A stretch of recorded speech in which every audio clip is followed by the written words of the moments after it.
Mike Butcher with TechCrunch. Brian Heater, also at TechCrunch. You asked my name before. We got it straight so that you can intro me and then drop the ball completely. I kind of think, it makes more sense for people to introduce you. Were you just trying to intimidate me by the fact that you don't remember what my name is because I've only been here for 2 weeks? Is that what that was? Was that a big setup? Brian, it's far too early in our relationship to have a tiff. Now, day 2 of TechCrunch Disrupt in New York, well, Brooklyn, really. It's all one big New York City. Thing. And how are you finding it so far? I found it pretty well. I took an Uber. Oh yes, very droll.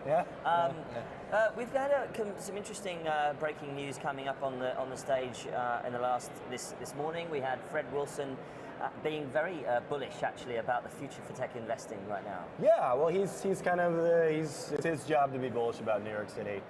It's a really interesting place. I mean, I've been here for 12 years. I come from the Silicon Valley. I grew up there, and I think in a lot of ways there's much more of a sense of camaraderie. It's I was going to say it's a smaller city, which is a silly thing to say, but it's more tightly packed. Yeah, it is. Everybody knows each other. Definitely, yeah. And there's a lot of really fascinating startups. It's a little, I think it's a little bit hard to sort of, push past that initial wave. It costs a lot of money to live here. Yeah. But we're seeing some accelerators. We're seeing a lot of really interesting companies. We have the same issues in London, and some. We also heard from Bernie Casey, who's doing his own app, the YouTube star.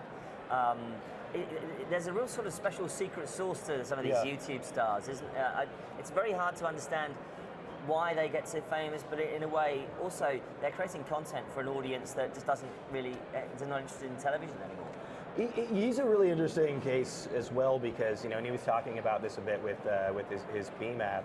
He does a tremendous amount of editing. Yeah. He did. I think the thing he might be most famous for is there was a video where he was on a snowboard riding through the streets of New York behind a car.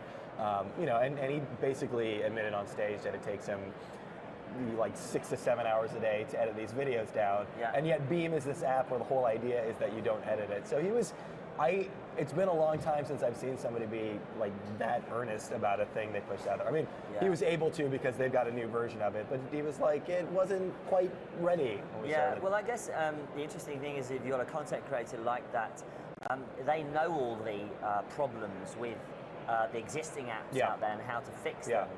So it's very interesting to see someone so product focused who comes from the actual industry that they're trying to serve. Yeah, it's interesting too. Everybody needs their angle when they're coming out with these things, and at this point, I think it's hard to maybe find something that YouTube or Facebook isn't doing quite right. We're, as probably most people watching us know, we're streaming this live over Facebook right now. So to really, I like Facebook.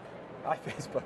To really find that niche is I've got to imagine, pretty difficult. The other thing that's really hot right now is food startups, and so we heard literally from in some cases Blue Apron, Sweet Green Maple on stage here at TechCrunch Disrupt.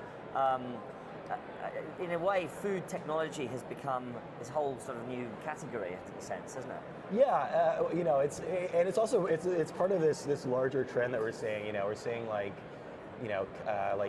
Birchbox. We're seeing these companies where the whole premise of them is like, there are certain choices I don't want to make in my life.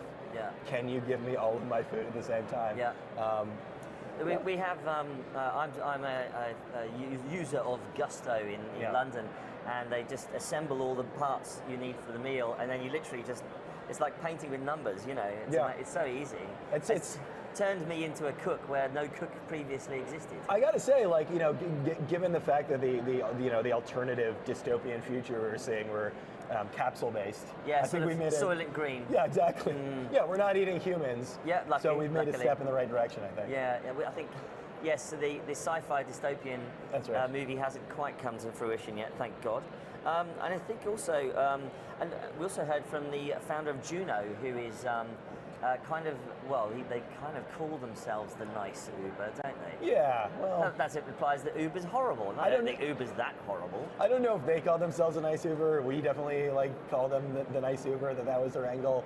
I will say this, I mean, a lot of companies have started out with that "don't be evil." Yeah.